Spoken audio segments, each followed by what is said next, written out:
Israel Iran war. Iran ने दागा सबसे दर्दनाक बम, सालों तक रहेगी दहशत, धरी रह गई इजरायल की धमकी। ईरान इजरायल के बीच चल रही जंग हर बीतते पल के साथ तेज होती जा रही है। अब इस जंग में ईरान ने वो कदम उठाया जिसे इजरायल अभी तक उठाने से बच रहा था। दरअसल गुरुवार को ईरान ने एक मिसाइल से सेंट्रल इजरायल पर हमला किया, जिसमें क्लस्टर बम का इस्तेमाल किया गया। इजरायली अधिकारियों के अनुसार 8 दिनों से चल रहे युद्ध में इस तरह के हथियारों का पहली बार उपयोग किया गया है।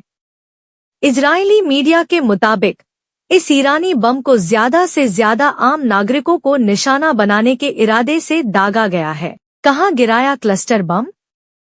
वाशिंगटन स्थित इजरायली दूतावास ने रॉयटर्स को दिए एक बयान में कहा, आज ईरानी सेना ने इजरायल के घनी आबादी वाले इलाके में क्लस्टर सबम्यूनिशन से युक्त मिसाइल दागी। यह हमला शुक्रवार को ईरान और इजरायल के बीच मिसाइल हमलों के बीच हुआ।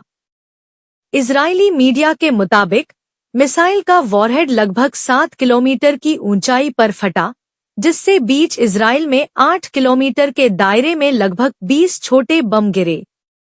फिलहाल इसे ईरानी अधिकारियों ने इन आरोपों पर कोई टिप्पणी नहीं की है।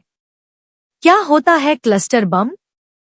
क्लस्टर बमों को दुनिया के खतरनाक हथियारों में से एक माना जाता है, क्योंकि युद्ध भले ही खत्म हो जाए, इनके फटने का खतरा 50 साल बाद भी रहता है। क्लस्टर बम में एक खोखला खोल होता है, जिसे हवा से गिराया जाता है या जमीन से दुश्मन की जमीन पर दागा जाता है।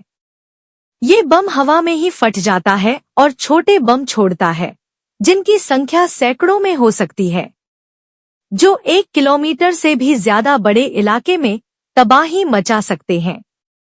क्लस्टर बम छोटे बमों को बड़े इलाकों में अलग अलग जगहों पर गिरा देते हैं, जिनमें से कुछ फटते भी नहीं हैं, और ये वही छोटे बम होते हैं जिनके फटने का खतरा 50 साल भी बना रहता है।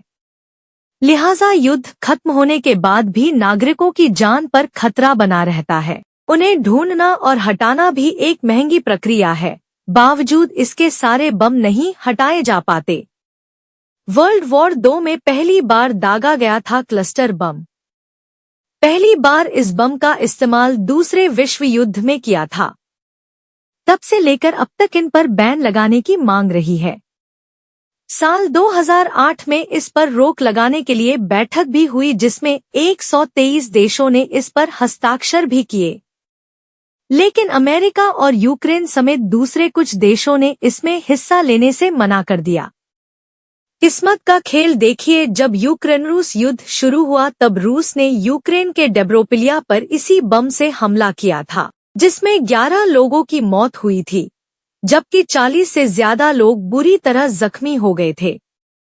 इजरायल में बढ़ा मौत का आंकड़ा। इजरायली अधिकारियों ने गुरुवार को बताया कि 4 दिन पहले एक ईरानी मिसाइल से क्षतिग्रस्त हुई इमारत से एक महिला का शव बरामद किया गया है, जिससे एएफपी के अनुसार युद्ध शुरू होने के बाद से इजरायल में मरने वालों की संख्या 24 से बढ़कर 25 हो गई है। वहीं ईरान ने रविवार तक इजरायली हमलों में कम से कम 639 लोगों के मरने की सूचना दी है। मृतकों में शीर्ष सैन्य अधिकारी, परमाणु वैज्ञानिक से लेकर आम नागरिक तक शामिल हैं। हालांकि तेहरान ने तब से कोई अपडेटेड आंकड़ा नहीं दिया है।